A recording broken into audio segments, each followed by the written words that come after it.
होली से पहले बाजार में हरा रंग चढ़ा हुआ है। हालांकि बाजार आज थका थका सा नजर आ रहा है, लेकिन पिछले 20 दिनों में इसने जो रफ्तार दिखाई उसने अच्छों को घुमा दिया है। चुनाव से पहले बाजार फुल जोश में है। कुछ लोगों को इस तेजी से डर भी लगने लगा है। सवाल यह है, क्या तेजी पर ब्रेक लगने जा रहा है या वो थोड़ा सुस्ताने के बाद फिर निकल पड़ेगा नई ऊंचाई छूने? इसका जवाब हम एक्सपर्ट से लेंगे। साथ ही टेक्निकल चार्ट्स में मजबूत शेयर भी आपको बताएंगे जहां दमदार कमाई हो सकती है।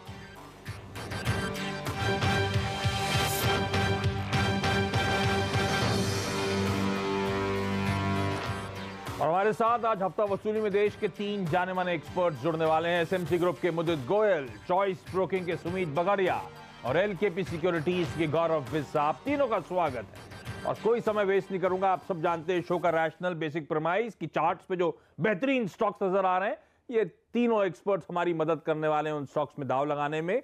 बाय करना है, सेल करना है और नियर टर्म में कितना अपसाइड उन स्टॉक्स में देखने को मिलेगा। और फर्क ये कि चार्ट्स में हम समझ भी पाएंगे कि ये इसके पीछे रैशनल क्या है। सुमित, सबसे पहले आपके पास ये ऊपरी इस तरह से आज बाजार कुछ थकावट दिखाने लगा है, मोमेंटम पे ऐसा लगा ब्रेक लगने लगा है, तो कुछ मूड बदला है क्या बाजार पे? आप कॉल क्या लेके चल रहे हो आप लोग?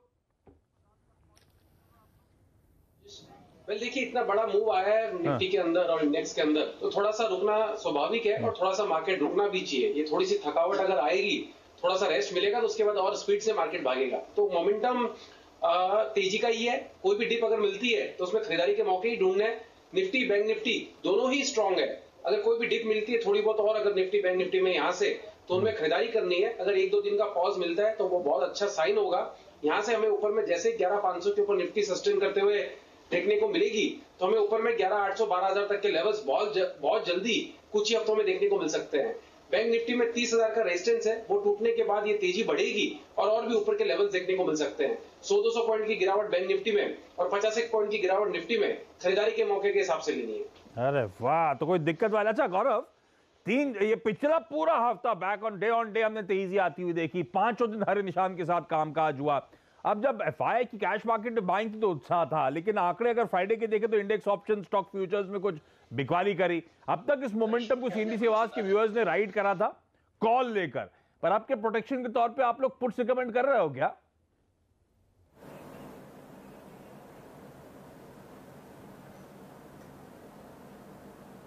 गौरव, आपके लिए था ये सवाल।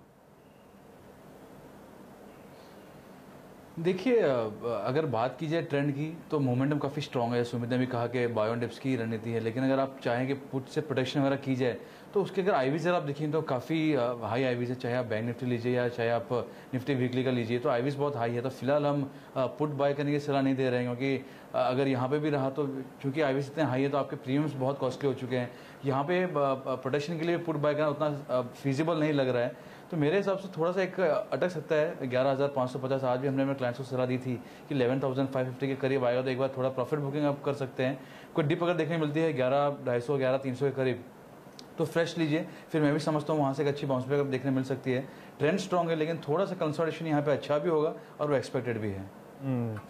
मुझे अच्छा, जब बाजार थोड़ा अटकता है ना तो 3 तरह के सवाल जहन में घूमते हैं। एक तो क्या ये गिरावट खरीदारी करने का मौका है, क्योंकि अब तक तो किसी भी डिप्स में खरीदा होता तो अच्छा मोमेंटम, अच्छी तेजी देखने को मिलती। दूसरा, क्या इस समय बाजार से दूर रहूं क्योंकि थोड़ा कंफ्यूजन है, बहुत तेजी आ चुकी है, या फिर बिकवाली करने के मौके मिल रहे हैं, अब ये यहां से प्रेशर माउंट होगा। आप किस कैंप को बिलोंग करते हो? देखिए, बिल्कुल मैं सारे एक्सपर्ट्स के साथ ही जाऊंगा। यहाँ पर मुझे लगता है डिप में बाय करने की सलाह होगी, क्योंकि मार्केट में 2-3 चीज अच्छी नजर आ रही हैं। देखिए, थर्सडे के सेशन में मार्केट में 11,300 का ब्रेकआउट हुआ था और उसके बाद पूरे दिन निफ्टी 11,300 के ऊपर ट्रेड करता हुआ नजर आया। फ्राइडे के सेशन में 11,400 का ब्रेकआउट लिया और पूरे दिन 400 के सेशन को होल्ड किया। नो डाउट 11,470 से निफ्टी में फ्राइडे के सेशन में कुछ प्रॉफिट बुकिंग आई थी, लेकिन वो एक बाइंग जोन था। और इसी तरह से आज 11,500 के लेवल को ब्रेक करने के बाद वहां से कुछ प्रॉफिट बुकिंग आई है, तो ये भी बाइंग जोन नजर आ रहा है चार्ट्स पर। मुझे लगता है निफ्टी में यहाँ पर एक बार लॉन्ग पोजीशन बनानी चाहिए। हो सकता है एंड ऑफ द डे तक हम 11,500 11,520 तक की तरफ मूव करते हुए नजर आए। तो नटशल मैं कहूंगा यहाँ पर एक बार लॉन्ग पोजीशन बनाइए 11,400 के स्टॉप लॉस के साथ। मुझे लगता है एंड ऑफ द डे तक 11,510 तक के लेवल्स देखने को मिल सकते हैं। हाँ चलिए, तो कन्विक्शन सभी एक्सपर्ट्स का, जो डिप आ रही है, कमजोरी है, कोई घबराने की जरूरत नहीं है। थकावट है थोड़ी सी बहुत दौड़ने के बाद, तो इस थकावट में दरअसल आपको खरीदारी करने के मौके ढूंढने हैं। बाइंग जोन में ये बाजार है और ऐसा घबराने की जरूरत नहीं है, पुट खरीदने की, ऐसा कुछ कोई टेंशन लेने की जरूरत नहीं है। 11,500 एक बार और बैंक निफ्टी में 30,000 पार हुआ तो तगड़े अपसाइड देखने को मिल सकते हैं। उन लेवल्स की मैं बात नहीं करूंगा जो सुमित छेड़ रहे हैं, नहीं तो हम लोग का लालच क्या है ना, बढ़ जाएगा। हम लालच लिमिटेड रखते हैं, वो है चार्ट्स पर, स्टॉक्स पर और आने वाली उनमें तेजी पर। सुमित, पहला स्टॉक जिसपे इस हफ्ते दाव लगाया जाए?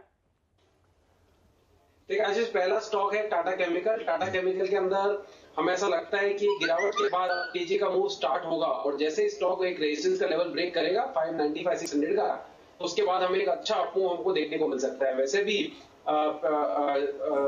टाटा केमिकल के अंदर पैटर्न बना है जिसका बेस नीचे में जो भी लोज लगे वहीं पर ही है, तो ये स्टॉक यहां से एक तेजी करेगा जिसमें 595-600 का लेवल टूटने के बाद हमें 650 से 655 तक के लेवल देखने को मिल सकते हैं। 580-85 के आसपास स्टॉक के अंदर बाइंग बनती है। स्टॉक का नीचे में 550 के आसपास का सपोर्ट है, वहीं पे स्टॉक ने बेस लिया और यहां से जैसे ही रेजिस्टेंस तोड़ता है तो ऊपर में 650 से 55 के टारगेट होंगे आने वाले कुछ ही दिनों में।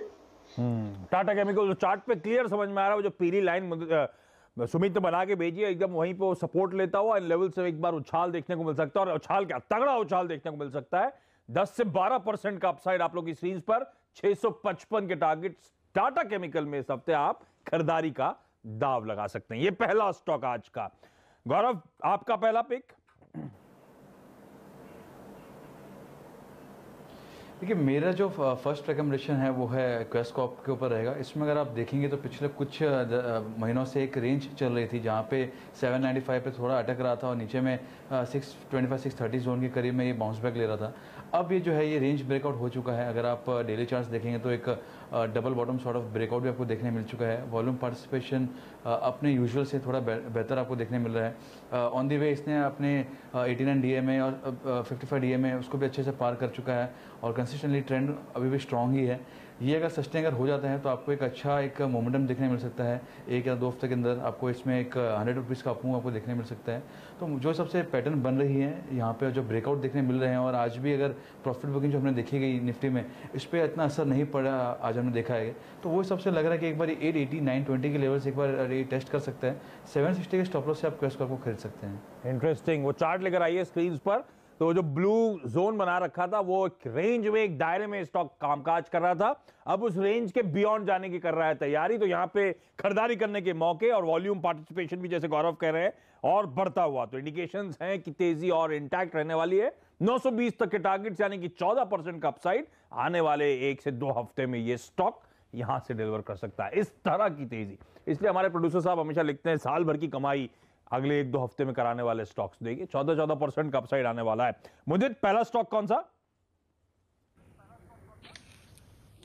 आशीष जी, देखिए मेरा जो फोकस रहता है कि हम इस सेगमेंट में 4 स्टॉक रिकमेंड करते हैं, तो व्यूअर्स को ऐसा एक मैं स्टॉक रिकमेंड करूं जिसमें पोजीशनल तो उनको प्रॉफिट हुई और इंट्राडे में भी शायद कुछ लेके निकल जाए, तो उसी तरह का एक स्टॉक मैं रिकमेंड करूंगा और आपका बड़ा पसंदीदा स्टॉक है और आपने उसको ये काउंटर जैकपॉट शेयर के तौर पर रिकमेंड किया था। स्टॉक का नाम है engineers India limited.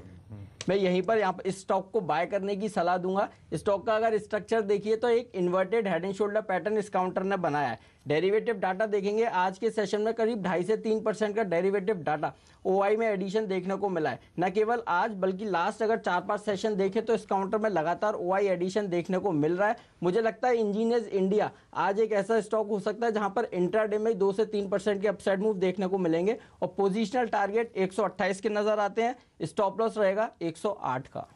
Engineers India, हाँ जैकपॉट तो बताया था, लेकिन उस जब से कुछ बहुत ज्यादा चल के नहीं दिया है। बाजार तो बहुत चल गया, लेकिन आप इवेंचुअली जैसे मुद्दित कह रहे हैं शायद तगड़ा उछाल अगले कुछ समय में 12% तक का अपसाइड। तो फंडामेंटली तो वेल पॉइज्ड थी, अब टेक्निकली शायद रुझान सुधरता हुआ नजर आ रहा है।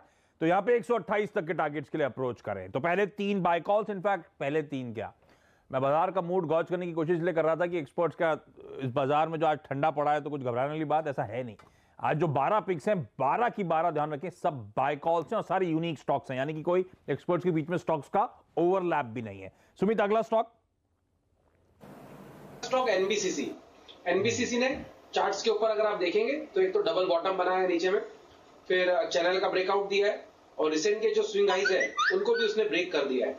इस चैनल का जो रेंज है वो करीब करीब 15 रुपए की है। 46 के आसपास इसका नीचे में बेस बना, ऊपर में जो हाइज तोड़े 62 के आसपास के, तो 15 से 16 रुपए का जो चैनल का रेंज है वो ऊपर की तरफ शिफ्ट होता है ब्रेकआउट के बाद।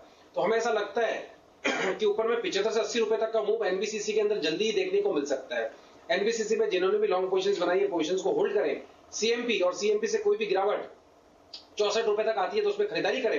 एक और एक प्लस पॉइंट है स्टॉक का, स्टॉक ने 200 डीएमए बहुत लंबे समय के बाद तोड़ा है, तो 200 डीएमए के ऊपर 2 दिन से क्लोजिंग भी देखने को मिल रही है, तो वो भी पॉजिटिव साइन है। तो कोई भी गिरावट में खरीदारी करें, स्टॉक जल्दी ऊपर में 80 रुपए तक का मूव दिखा सकता है। नीचे में 59 का इसमें अच्छा सपोर्ट है, तो वो स्टॉप लॉस होना चाहिए। एनबीसीसी लगातार लोअर लेवल से अच्छी रिकवरी, आज भी जब बाजार सुस्ता रहा है ये स्टॉक आउट परफॉर्म कर रहा है और यहां से भी तगड़ी तेजी देखने को मिल सकती है सीएमपी पे, यानी कि इन लेवल्स पर यहां से कोई भी गिरावट आती है 64 तक के स्तरों के बीच में तो रिस्क रिवॉर्ड और फेवरेबल होगा। उन लेवल्स पे करें खरीदारी 80 तक के लक्ष्य, तो ये हाई बीटा जोन का काउंटर है, इसलिए आप देख रहे हैं 19% का अपसाइड और नीचे खरीद लिया तो और भी बेहतर रिटर्न स्टॉक डिलीवर कर सकता है। ओके गौरव, अगला स्टॉक। देखिए, जो अगले स्टॉक की मैं बाय रिकमेंडेशन दूंगा वो है फाइजर का। इसमें आप अगर देखेंगे तो जो हॉरिजॉन्टल लाइन मैंने दिखाई है चार्ट पे, डॉटेड लाइन जो दिखाई है वो एक प्राइस एक्शन थियरी के हिसाब से काफ़ी महत्वपूर्ण लेवल है, जहाँ पे आप देखेंगे कि 1 साल तक स्टॉक ने थोड़ा कंसोलिडेशन दिखाया है यहाँ पे, और उसके बाद में आप उसको double bottom breakout, range breakout आप कह सकते हैं, वो हुआ था। उसको रीटेस्ट करने के लिए वो वापस करीब आया है, वहाँ से वापस एक ग्रीन कैंडल देखने मिला है। तो प्राइस एक्शन थियरी के हिसाब से भी स्टॉक ने छोटा रिवर्सल दिखाया है डेली चार्ट्स में। दूसरा जो आप पैटर्न देख रहे हैं ABCD का, ये हम इसको हार्मोनिक पैटर्न कहते हैं, इसको हम बुलिश हार्मोनिक ABCD पैटर्न कहते हैं। ये बेसिकली फिबोनाची रेशियोज के ऊपर काम करता है। ये यहाँ पे अभी मुझे लग रहा है कि उछल आपको देखने मिल सकती है, क्योंकि ये पैटर्न ट्रिगर भी हो चुकी है। तो यहाँ पे आपको 2 तरह के ब्रेकआउट देखने मिलेंगे। एक जो मैंने आपसे कहा कि एक प्राइस एक्शन थ्योरी के हिसाब से जो रीटेस्ट हुआ है वो एक, और दूसरा जो रेंज ब्रेकआउट था वो, और तीसरा जो पैटर्न इसमें ट्रिगर हुआ है वो है बुलिश ABCD। तो मेरे हिसाब से ये काफ़ी अच्छा कॉकटेल है। दूसरा ये अगर हम कह रहे हैं निफ्टी 11,500 है, थोड़ा कंसोलिडेशन भी देखने मिल सकता है। तो ये सिनेरियो में कुछ स्टॉक जहाँ पे हमको दिख रहा है कि ज़्यादा मोमेंटम फास्ट ना देखने मिले, थोड़ा स्टेबल नेम्स हो, वो भी ज़रूरी है पोर्टफोलियो के लिए। तो वो लिहाज से भी फाइजर काफ़ी अच्छा लग रहा है। यहाँ पे आप 3000 के स्टॉक से बाय कर सकते हैं, ऊपर में स्टॉक 3500 को पार कर सकते हैं। तो गौरव, ये जो स्टॉक गिर रहा है ऑफ लेट, गिरना अच्छी बात है कि अहम लेवल्स को टेस्ट करने आ रहा है ना टेक्निकली, ऐसा कह रहे हो आप? क्योंकि ऑफ लेट तो एक प्रेशर में था स्टॉक। जी, इसने एक बार थोड़ी गिरावट देके, जी बिल्कुल, इसने एक गिरावट दिखाई है और वो वही लेवल से जो ब्रेकआउट लेवल उसको रीटेस्ट करके फिर एक पॉजिटिव कैंडल बनाई है। आज थोड़ी सी प्रॉफिट बुकिंग वगैरह है, मोटा मोटी ये स्टॉक कल के लेवल से सेम ही है, तो यहाँ पे काफी बेहतरीन लग रहा है। ठीक बात। तो फाइजर, इस स्टॉक पे दाव लगाइए आप, और करंट माहौल में भी शायद ऐसे स्टॉक्स आउट परफॉर्म कर सकते हैं। 10% का अपसाइड, 3500 के टारगेट्स आप लोग की स्क्रीन पर। मुझे अगला स्टॉक देखिए, इक्विटास को बाय करने की सलाह दूंगा। स्टॉक का अगर आप स्ट्रक्चर देखेंगे तो 110 पे स्टॉक ने सपोर्ट लिया और वहां से लगातार तेजी दिखा रहा है, और तेजी इस हद तक हुई है 100 और 200 डेमा 200 डेज एक्सपोनेंशियल मूविंग एवरेज के ऊपर ये काउंटर निकला है। साथ के साथ आप देखेंगे जो मैंने पीली लाइन चार्ट्स पर खींचकर दी है, ये जो रेजिस्टेंस था करीब 135 का, अक्टूबर 2018 में उस लेवल के ब्रेकआउट दिया है। साथ के साथ ये कहूँगा अर्लियर रेजिस्टेंस का ब्रेकआउट, वॉल्यूम के साथ ब्रेकआउट 100 और 200 डेमा के ऊपर ये काउंटर निकला है। पूरी तरह से फ्रेश ब्रेकआउट चार्ट्स पर आ चुका है। मुझे लगता है यहाँ से तेजी, एक बड़ी तेजी देखने को मिलेगी। 147 150 तक के अपसाइड मूव ये काउंटर दिखाएगा। स्टॉप लॉस रहेगा 127 का। ओके, चलिए, इक्विटास वो स्टॉक जिस पे दाव लगाना चाहिए। 147 के टारगेट, यानी कि 9 से 10% का अपसाइड आपको ये स्टॉक डिलीवर कर सकता है। एक काम कर रहा हूं, दोनों स्टॉक सारे एक्सपर्ट्स हो चुके हैं, समय कम है, मैं चाहता हूं लेकिन सारे के सारे 12 ट्रेडिंग कॉल्स आप तक पहुंचे। क्विकली यहां पे एक छोटा सा ब्रेक के बाद थोड़ा सा स्पीड बढ़ाएंगे और सारे के सारे स्टॉक्स आपको डिलीवर करके जाएंगे।